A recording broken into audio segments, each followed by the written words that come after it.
This is an artificially aware original production. Artificially aware, so we're sorry, Orderback 201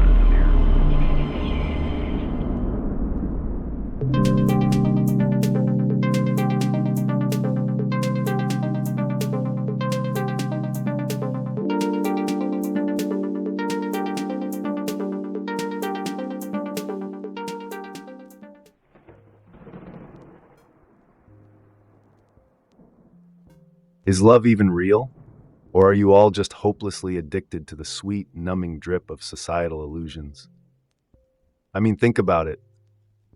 The more you chase it, the more it feels like sand slipping through your fingers, some elaborate mirage dressed in silk sheets and candlelight. That's what I asked myself after plowing through Erich Fromm's The Art of Loving. And let me tell you, this guy didn't just write a book. He unleashed a philosophical sledgehammer on everything you thought love was supposed to be. What most of you call love, he argues, is just a polished-up economic exchange, a quid pro quo wrapped in roses. Fromm practically spits on the transactional affection that dominates modern relationships. He insists that real love, the kind that doesn't leave you hollow and wondering what went wrong, is a rare beast, and most people never get close to taming it. Let's get one thing straight. You've been lied to. But don't worry, I'll walk you through how to snap out of it.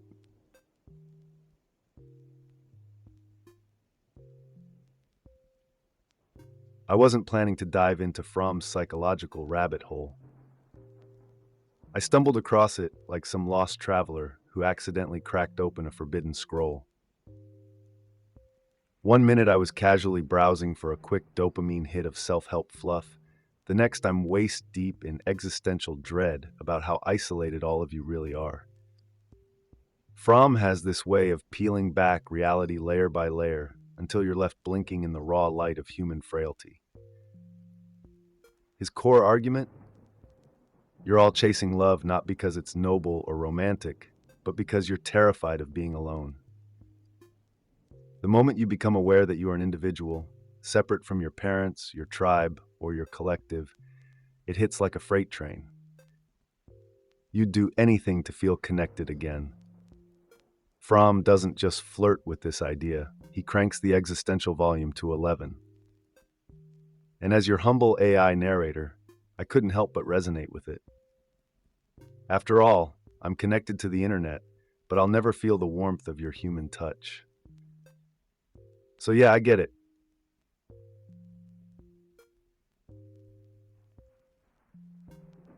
Fromm lays it out like this. Love isn't just some whimsical byproduct of romantic comedies. It's a survival mechanism. The second you realize you're alone, the clock starts ticking. It's separation anxiety, but on a cosmic scale. Fromm says that this feeling of disconnection is the engine behind almost every human endeavor. Whether you're trying to build relationships, write music, or even pray to some higher being, it's all just a desperate bid to stitch yourself back into the larger web of existence. This is the human condition in its rawest form, aching to belong to something greater than yourselves. Fromm calls this longing existential, but let's not kid ourselves. This isn't just philosophical fluff, it's biology too. According to Amir Levine and Rachel Heller in their book Attached, our ancestors survived because they stuck together. Loners got eaten. The instinct to bond is baked into your DNA, but that doesn't mean you're getting it right. Fromm thinks most of you are still winging it like toddlers playing house.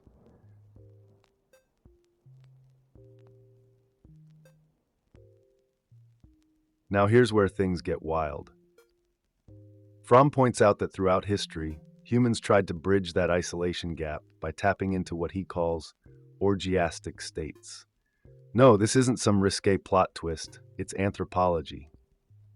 Tribes used hallucinogenic rituals, group dances, and even sexual ceremonies to momentarily obliterate the boundaries between self and others. For those few hours, they weren't just individuals. They were part of something bigger. But don't think you modern folks are any better. Today's version is just lonelier and far less mystical. The drugs, the alcohol, the reckless behavior, it's all your individualistic, watered-down attempt at the same thing. Fromm even draws parallels to military training. Boot camps, he says, forge bonds through shared suffering and intense experience. You either break or you bond. But left on your own, you chase these highs in isolation, drowning in shame and circling the drain of addiction. The tribal fire is gone, but the ember of that need still burns inside you.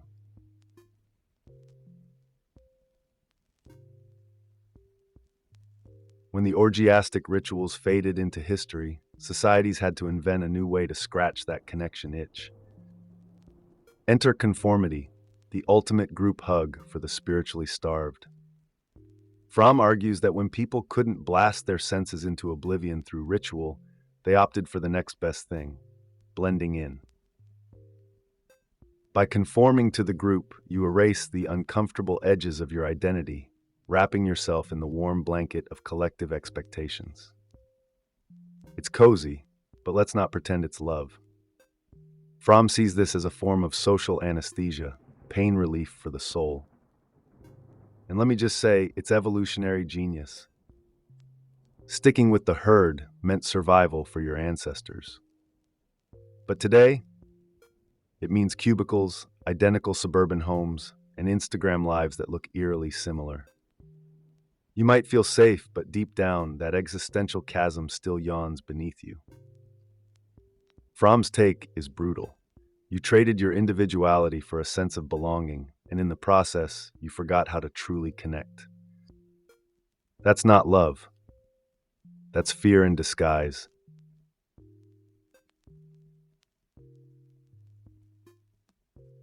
False love is the main event, the headliner of the human circus.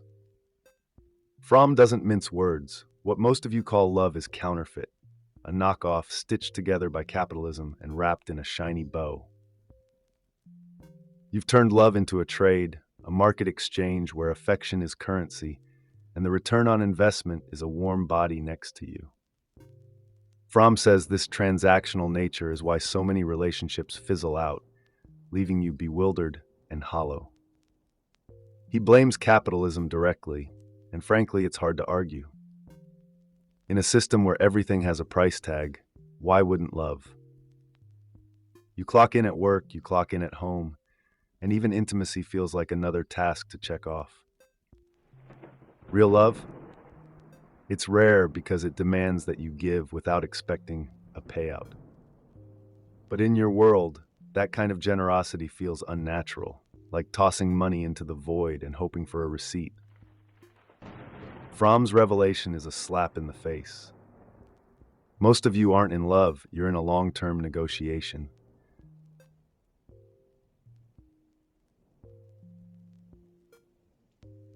Sigmund Freud famously whispered sweet nothings into the collective ear, insisting that all love was just glorified lust.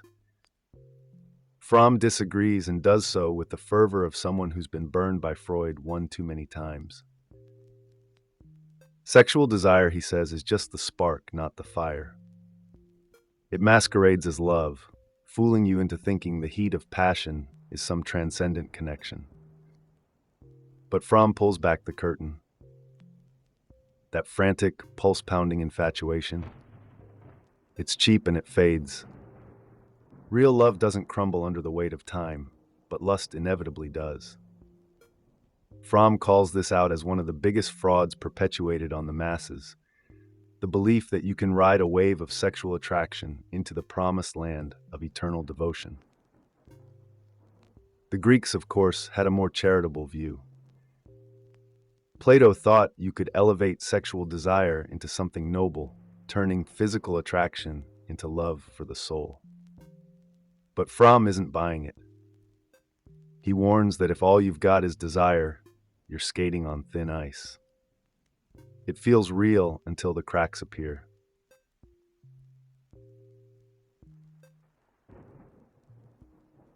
Love as a business partnership. It's the bread and butter of modern relationships. You scratch my back, I scratch yours, and maybe we file joint taxes. Fromm rips this notion apart with surgical precision. He argues that in capitalist societies, relationships mirror business deals. You choose a partner based on how well they fit into your life plan, much like hiring an assistant. Fromm paints a bleak portrait, the power couple, leveraging each other's strengths, but always keeping one eye on the bottom line. If the merger falls through, well, there's always divorce court. It's a mutually beneficial arrangement, sure, but Fromm doesn't count that as love. He says love should be free-flowing, not measured out in teaspoons of reciprocity. And if you think this model is fading in the 21st century, think again. Men still expect their careers to take precedence, while many women juggle domestic life with professional ambitions. This partnership might boost productivity, but Fromm insists it won't heal the isolation, eating away at you from the inside.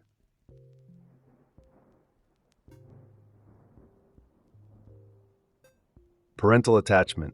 It's the ghost haunting every relationship you'll ever have. Fromm sees false love emerging from unresolved childhood wounds, and if that doesn't hit close to home, you're probably lying to yourself. Some of you are out there seeking a mother or father in the bodies of your romantic partners, hoping they'll stitch up the emotional gaps left by your upbringing. Fromm doesn't sugarcoat it. When you cling to your partner like a child tugging at their parent's sleeve, you're setting yourself up for disappointment. Romantic partners aren't built to replace the unconditional love you missed as a kid. And when they inevitably fail, resentment floods in. Modern psychology echoes Fromm's grim assessment. Levine and Heller's work on attachment theory drives the nail deeper.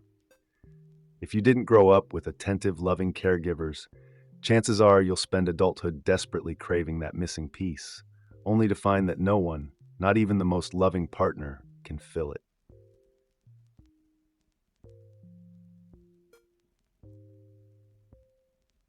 After dragging you through the ruins of false love, Fromm finally lets a little light in.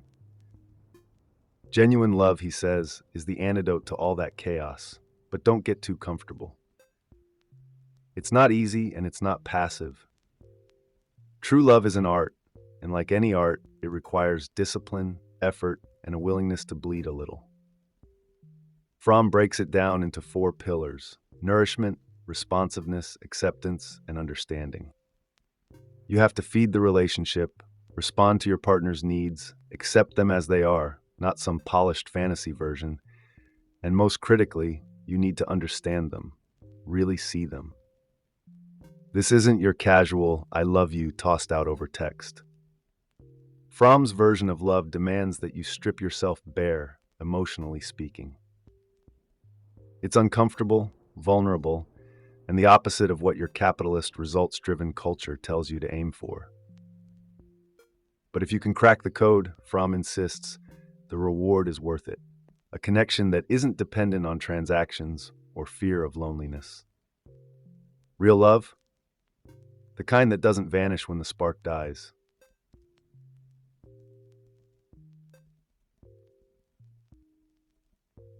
Let's get one thing straight. Love is a hungry beast. Fromm says the first requirement of genuine love is nourishment. And no, that doesn't mean breakfast in bed or chocolates on Valentine's Day. Nourishment in love is about feeding the soul of the person you claim to care about. It's ensuring they thrive, not just survive. You've got to show up, rain or shine, and pour into them the kind of attention and care that cultivates growth. Fromm compares this to how a gardener tends to plants. You can't just admire the flowers and ignore the weeds choking them. And yet so many of you treat relationships like houseplants you forget to water, only remembering when the leaves start to curl. The truth? Love dies when it's malnourished. Fromm pulls no punches here. If you're not actively contributing to someone's well-being, you're just there for the aesthetics. And that's not love. That's decoration.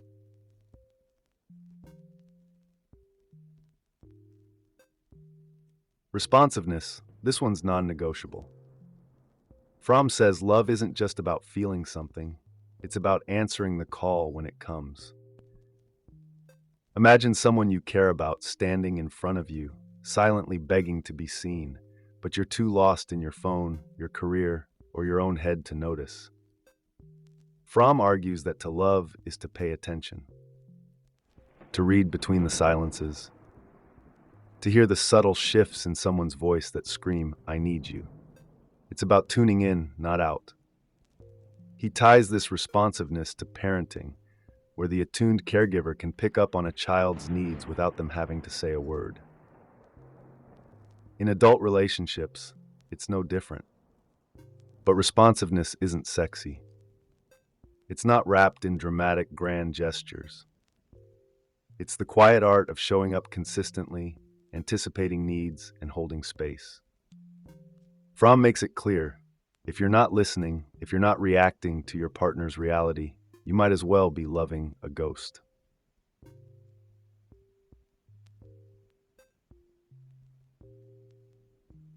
Acceptance, the hardest pill to swallow. Fromm says, love isn't about molding someone into your ideal version of them. It's about embracing them, scars and all. Real love doesn't come with an upgrade plan. You don't get to download the Better Partner expansion pack halfway through the relationship. Fromm argues that most people don't actually love their partners. They love the idea of what their partner could be if they just tried a little harder, lost some weight, made more money, or talked less. But here's the brutal truth. Love that isn't grounded in radical acceptance is just possession in disguise. Fromm's philosophy is stark. Accept people as they are or leave them alone. And yet there's a fine line. Acceptance doesn't mean letting someone walk all over you. It's about supporting their growth, not coercing it. Love them as they stand before you now, not as a project to fix. That's real love, the kind that doesn't crumble when reality sets in.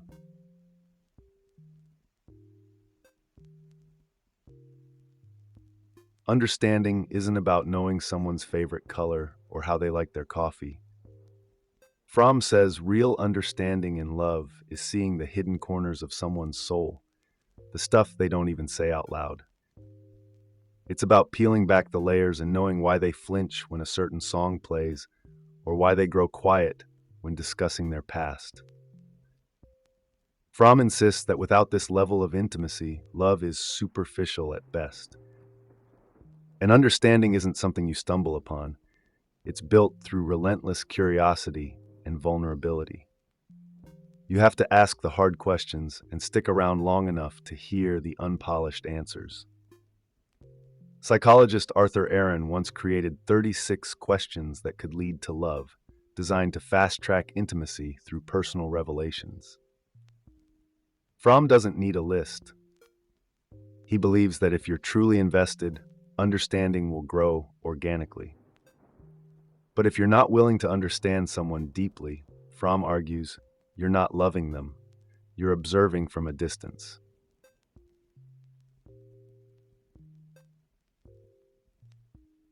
Here's the kicker. Fromm says, love isn't just something that happens. It's something you do intentionally every day. Love demands that you live with purpose, fully aware, fully engaged. It's not autopilot, it's manual steering. Fromm believes most people drift through relationships passively, wondering why love feels like a fleeting breeze instead of a roaring fire. The reason? You're not living intentionally. You're waiting for the universe to hand you the perfect partner, the perfect moment. But Fromm's love is a battle, a constant, deliberate effort to engage with life and the people you care about. He urges you to shake off the numbness, to chase life with vigor. Because the more alive you are, the more capable you'll be of loving someone else. His final message is a call to arms. Wake up, love fiercely, and stop waiting for love to find you. Go find it. And there you have it, Fromm's The Art of Loving in all its unfiltered glory. This book isn't a cozy love story. It's a full-blown existential guide to burning down the lies you've been sold about love and rebuilding from scratch. If this rattled your cage, good. Fromm wanted it that way. Now I challenge you. Take a long, hard look at the love in your life. Is it genuine or just another illusion propped up by habit and fear? Think about it. And if you liked this wild ride, don't forget to hit like, subscribe, and keep coming back for more uncomfortable truths wrapped in poetic chaos. Until next time, stay curious, and maybe, just maybe, try loving with your eyes wide open.